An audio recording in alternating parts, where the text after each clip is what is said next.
Deb Legge, back for the last installment of the free video series on getting paid. I hope the last 3 videos were helpful to you. So far we've talked about whether or not you want to play the insurance game. We talked about how to set your fees, and we talked about how to talk about money issues with your referral sources and your clients.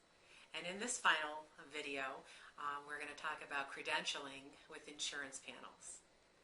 Okay?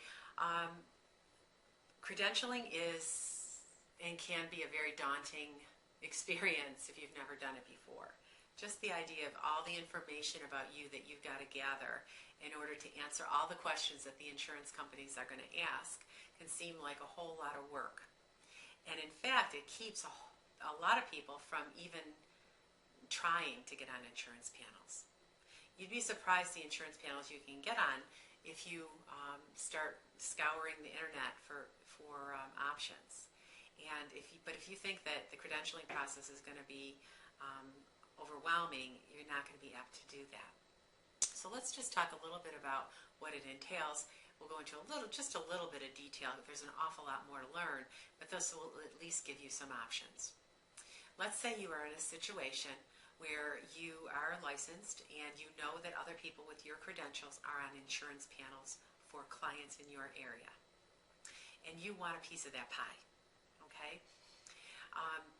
The first thing you're going to want to do is to start exploring and find out which insurance companies really have business in your town. Which of the insurance companies, because many of them are national, have policies that are in your town. Once in a while, and more often now, you're seeing people who are being insured from out of state, and so you're going to get on panel with insurance companies that aren't the ones that you hear about every day. But at least in the beginning, check out what's more common. What are the big employers in your town using for insurance options? And take a look at what it's going to take to get credentialed by those insurance panels. Essentially, you're going to need to have those numbers that we talked about in an earlier video. You're going to have your NPI number, your National Provider Information Number, or identifier number. You're going to need to have your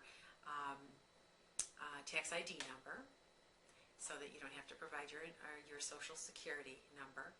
And many insurance panels now participate with something called CAQH.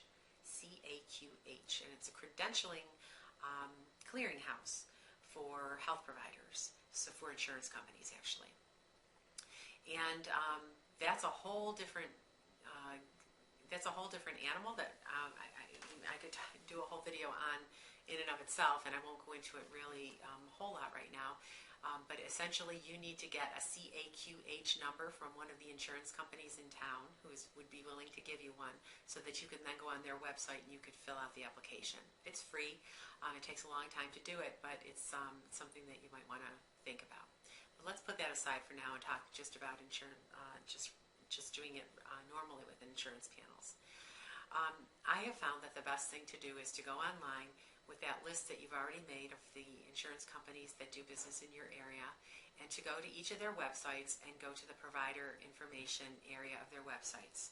Find out where their applications are, and then download their applications.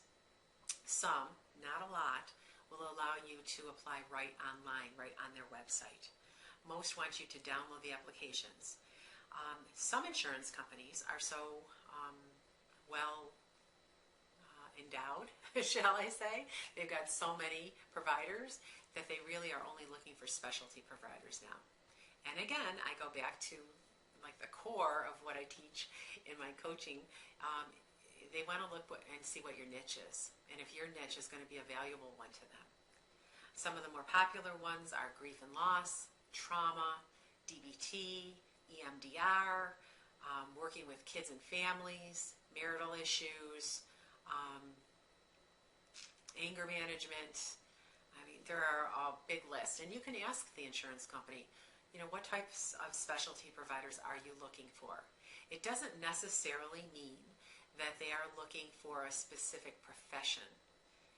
Rather, it's usually that they're looking for a specific niche that you might have to offer. Okay, I'm a board certified trauma specialist. I put that on all my applications because it's meaningful. to a lot of people. I do DBT. That's meaningful to a lot of insurance companies. That's what they want.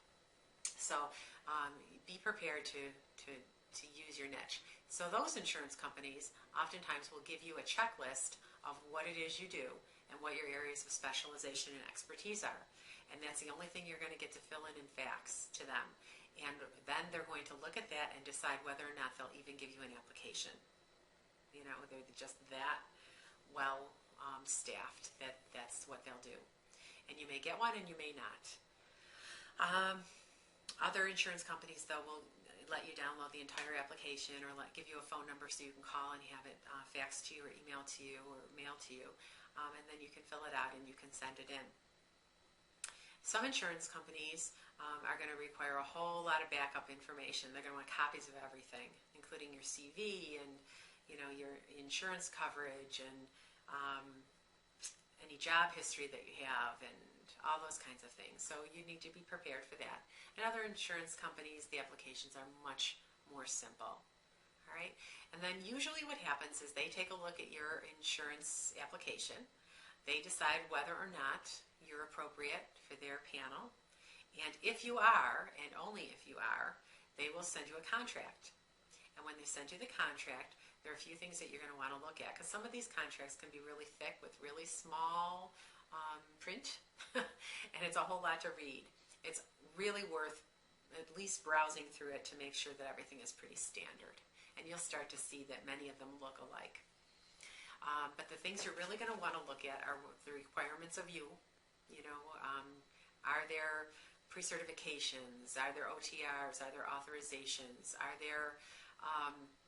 Is there specific information that you need to provide? Do you need to consult with their utilization review people? What kind of time are we looking at? You probably want to look at what the stipulations are with regard to you getting off panel, should you decide you don't want to work with them anymore, or them being able to let you go. You're probably going to want to read specifically about their payment policies, and you're definitely going to want to look at their schedule of payments. Usually they will send you a fee schedule that they abide by, which they consider to be usual and customary, and they will tell you what they're going to pay for those CPT codes that we talked about in an earlier video. For example, for 90801, 90806, 90847, for your level of education in your zip code, this is how much they will pay you. And it will vary. They may pay much differently between a master's level clinician and a PhD. Some insurance companies, there's no difference. Some insurance companies will pay in certain zip codes a certain amount, and in other zip codes another amount. We've got an insurance company in our area that will pay me $100 a session, but 60 miles away, in what I consider to be a pretty comparable place, they're paying $60. So you need to know what your fee schedule is. And then once you look through all of that, you will sign the insurance application, the provider application. You'll sign at least 2 copies, sometimes 3, and then keep a copy of everything that you sign and everything that you send them. I keep it in a folder, and then you send them back to them. They will execute them and send you a copy of the original, with original signatures on it.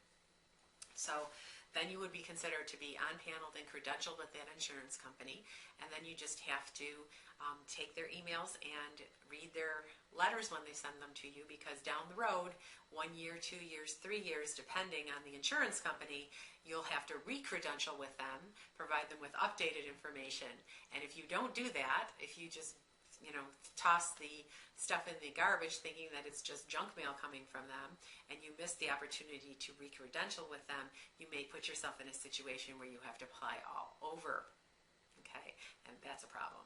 So, it's just a pain in the neck. So, I would just encourage you to, find out what insurance companies are in your area, go to their websites and download or request insurance provider applications, fill out whatever's required, wait for them to respond to you. I would give them maybe 30 to 45 days before following up on that, and then make sure you look over the contract and know what you're signing, and then sign it, and then you can usually hit the ground running. The other thing I would just kind of a last minute thought here before we end, If someone tells you that they are full in your area, that they're not taking new providers in their area, that does not mean that they're not taking new providers ever. Okay? And it also doesn't mean that they're not taking specialties.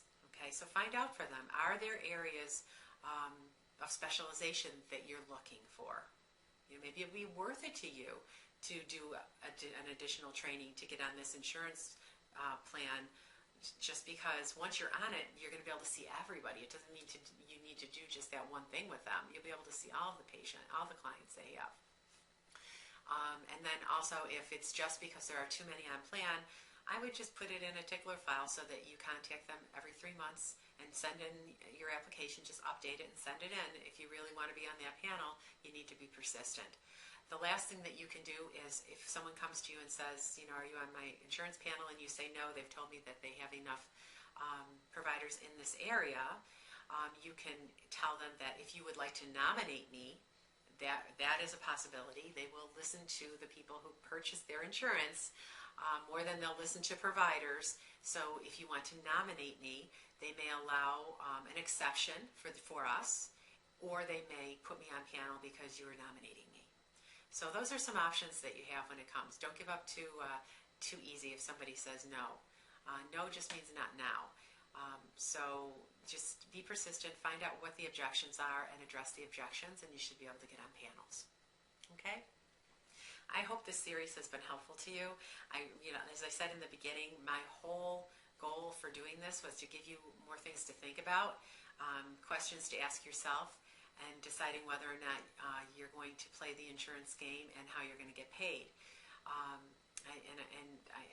think this is something that, as I said, everybody worries about when it comes to insurance, when it comes to our business, is how am I going to get paid? How am I going to get paid? How am I going to bill my clients? How am I going to talk to my clients about billing?